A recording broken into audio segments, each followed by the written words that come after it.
नमस्ते. आज बघूया आपण ताईने काय बनवलंय ते. आपल्या कलिंगडचं साल आहे ना.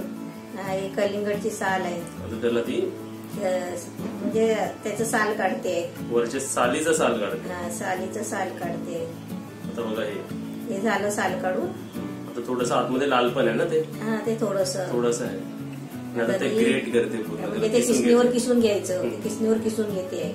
म्हणजे ह्याची रेसिपी आपल्याला काहीतरी नवीन. कलिंगडच्या सालीची रेसिपी. आपण कधी पण हे साल आपण कसं फेकून देतो. कलिंगड खातो आणि साली फेकून देतो. ते बघा ते जरासं लाल पण आहे. म्हणजे ते कलिंगडचं लाल असतं ना आतलं ते थोडस आहे. आणि हे कलिंगड ते कलिंगड त्याचा आपण ज्यूस बनवतोस किंवा आपण असंच खातो किंवा ज्यूस बनवतो. ते तर असं म्हणजे दाखवलंय की त्यांनी ज्यूस पण बनवलं. फक्त ज्यूस पिताना दाखवू नका मला. तोंडाला पाणी सुटेल. आता बघा एक तवा तापवलाय. 2 चमचा आपण तूप घेतलाय इकडे. तूप आणि पाव कप रवा. आता त्या तुपामध्ये आपण रवा भाजून घेतो. बरोबर ना. म्हणजे ती तुपामध्ये रवा भाजते. आणि इकडे आहे आपलं बेसन. 2 चमचा बेसन घेतलं. म्हणजे तूप, रवा, बेसन हे आपलं सर्व चांगलं भाजून घ्यायचं. आपण शिरा हलवा कसं बनवतो त्यासाठी जे सालीचं काय बनवते ते मम्मीसाठी सरप्राईज आहे. काय बनवते त्याची साल. किसलेलं होतं ना ते सर्व त्याच्यात टाकलं तिने. त्याला ढवळून झाकून ठेवलं. आणि ते विरगळेपर्यंत जेव्हा पूर्ण मेल्ट आपण कसं हलवा कसं करतो आपण ते विरगळेपर्यंत कसं ठेवतो टाकून तसं तिने झाकून ठेवलं ते है ना. आणि नंतर झाकण काढलं आणि त्याला ढवळते.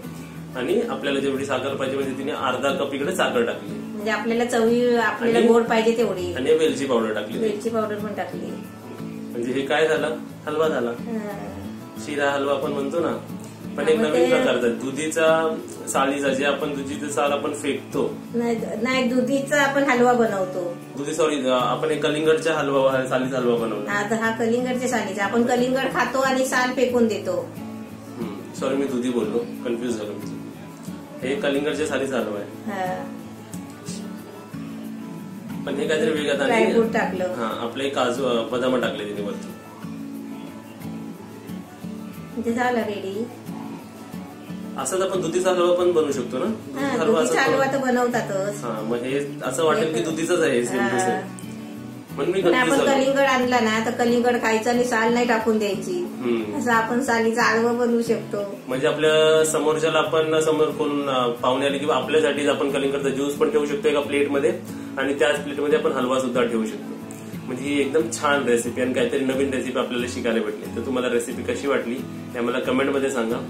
आणि या व्हिडिओला लाईक करा आणि या व्हिडिओला व्हॉट्सअपवर शेअर करा. आणि ताईने ते थोडीशी साल घेतली पण त्याचा एवढा चांगला हलवा झाला.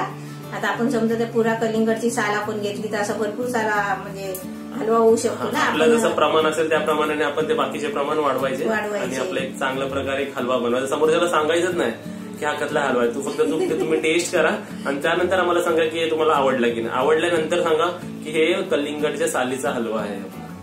रेसिपी कशी वाटली आम्हाला कमेंटमध्ये नक्की सांगा. लाईक करा, व्हिडिओला शेअर करा व्हॉट्सअपला.